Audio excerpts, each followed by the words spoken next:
डिडवाना जिला मुख्यालय के आसपास स्थित 19 गांवों की कस्टोडियन जमीनों को सरकारी घोषित करने के मामले को लेकर आज सैकड़ों किसानों ने जिला कलेक्ट्रेट के सामने महापड़ाव डाला। इस दौरान सैकड़ों की संख्या में किसानों ने धरना देकर सरकार विरोधी प्रदर्शन किया। इस धरने में लाडून विधायक मुकेश भाकर, मकराना विधायक जाकिर हुसैन गेसावत, डिडवाना के पूर्व विधायक चेतन डूडी, महिला कांग्रेस की प्रदेश अध्यक्ष सारिका चौधरी भी इस धरने में शामिल हुई। इस दौरान किसानों ने आरोप लगाया कि एक ओर सरकार खुद को किसान हितैषी बताती है, वहीं दूसरी ओर सरकार ही जबरन किसानों की जमीन को हड़प रही है। उनका कहना है कि यह जमीनें किसानों की है और वे इन जमीनों पर आज़ादी से पूर्व और आज़ादी के बाद से खेती करते आ रहे हैं।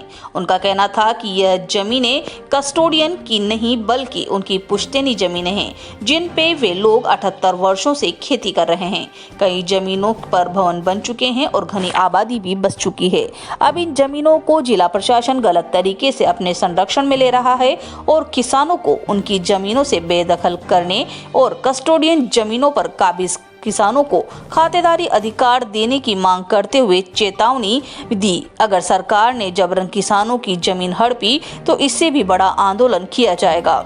साथ ही किसानों ने अनिश्चितकालीन महापड़ाव की घोषणा करते हुए कहा कि जब तक किसानों की जमीनें वापस नहीं लौटाई जाती तब तक जिला कलेक्ट्रेट के सामने किसानों का महापड़ाव जारी रहेगा।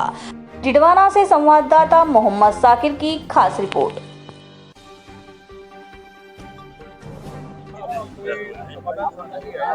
प्रशासन ने आपको आश्वासन दिया था, उसके बावजूद भी जमीनों को बढ़ने लगी, क्या कहेंगे आप? देखिए, ये भजनलाल सरकार झूठी सरकार है और जब से पर्ची सरकार बनी है तब से इनके आश्वासन भी झूठे हैं। अभी 27 तारीख को हमारा कलेक्टर महोदय से बातचीत हुई और कलेक्टर ने हमें कमिटमेंट किया कि अब मैं नहीं करूंगा, सरकार का ऑर्डर नहीं आएगा तब तक। लेकिन उसके बाद में इन्होंने यातायात पुलिस का पट्टा जारी किया है और एक पट्टा और जारी किया है। अभी 13 फाइल कलेक्टर के पास और पड़ी है तैयार और मुझे विश्वास है कि ये कलेक्टर वो भी फाइल पट्टा जारी करेंगे। तो ये उसी दिन इसीलिए हमने महापड़ाव की घोषणा की थी कि हमें कलेक्टर पर बिल्कुल भी विश्वास नहीं है। ये सरकार झूठी सरकार है, डिडवाना के किसानों को ये बेदखल करना चाहती है। लेकिन आज आपने देख लिया होगा कि 36 कौम के लोग यहाँ आए हैं और आने वाले दिनों में एक कारवां बढ़ेगा, कलेक्टर को घेरेंगे और इस कलेक्टर को यहाँ से भगाने का काम करेंगे, क्योंकि ये कलेक्टर बदसूत्र लग रहा है कि यहाँ से इन किसानों की जमीन के ऊपर कब्जा किया जाए। इसीलिए हमारी अखिल भारतीय किसान सभा संघर्ष समिति पूरी मुस्तैद है। आपने देखा होगा सामने हमने पूरा व्यवस्था कर ली है खाने की, रात को यहीं खाएंगे, यहीं सोएंगे और इस लड़ाई को और आगे बढ़ाएंगे। क्यों इस कलेक्टर को अभी 1 इंच भी जमीन नहीं जाने देंगे किसानों को। ये हमने हाँ, आपकी बात सही है। कानूनी लड़ाई जो ये कलेक्टर ने पट्टे आवंटन किए, माननीय उच्च न्यायालय ने उस पर स्टे दिया है। ये कितनी बड़ी किसानों की जीत है कि ये लीगल नहीं किया, इन्होंने अनलीगल किया है। क्या न्यायालय की शरण में जाएगी? संघर्ष समिति ही न्यायालय की शरण में जाएगी। संघर्ष समिति के साथ साथ में जितने भी खातेदार है सब न्यायालय की शरण में भी जाएंगे और ज्यादा हम जनता की शरण में जाएंगे।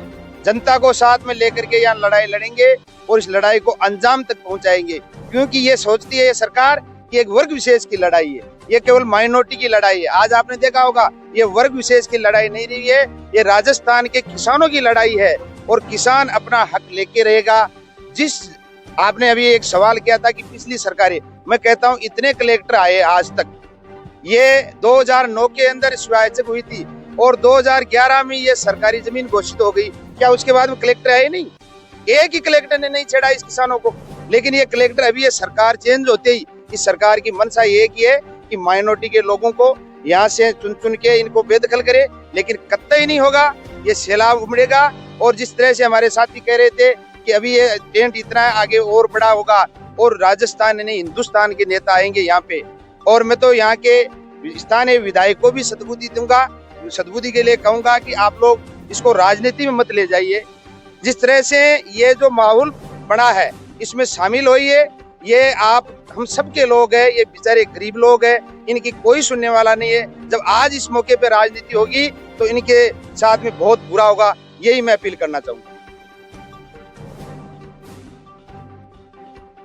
के इस जमीनों के मुद्दे को लेकर के 27 अक्टूबर को भी महापड़ाव धरना प्रदर्शन किया गया था, लेकिन अब तक उस पर कोई कार्रवाई नहीं हुई और आज आपको वापस दोबारा से धरना प्रदर्शन महापड़ाव करने को मजबूर होना पड़ा है। क्या कहेंगे, क्या सरकार वास्तव में सुनवाई नहीं कर रही या किसानों के नाम पर केवल दावे किए जाते हैं? देखो, किसान संघर्ष समिति और किसान सभा और जो जनप्रतिनिधि हैं, सरपंच है, यहाँ के जितने भी भाजपा को छोड़ के सभी पार्टियों के जो जनप्रतिनिधि है, कांग्रेस है, कम्युनिस्ट है, बाकी लोग, ये उस दिन 27 को हम लोगों ने आंदोलन किया। उस दिन भी चेतावनी दी कि अगर 10 तारीख तक ये नहीं हुआ तो इसको लेकर आगे महापड़ाव की घोषणा उसी दिन हुई थी। और आज उसी के तहत सभी लोग यहाँ इस डीडवाना कलेक्ट्रेट के सामने इकट्ठे हुए हैं। और उस दिन भी यही चेतावनी थी प्रशासन को कि अगर आप ये सोचते हैं कि किसी समुदाय विशेष को आप दबाकर या आप इलीगल आप आवंटन करके उनकी भूमि छीन लोगे तो ये आपकी गलतफहमी है।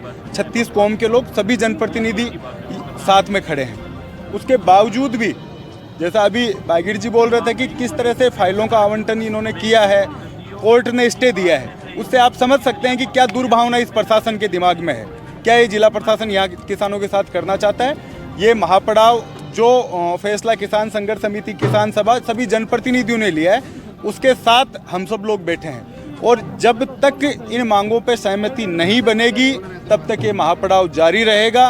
कलेक्टर और सरकार ये सुन ले, जल्दी से जल्दी अगर इन मांगों को नहीं माना गया तो आने वाले समय में जो प्रदर्शन होंगे, महापड़ाव चलेगा, उसकी जिम्मेदारी इनकी होगी।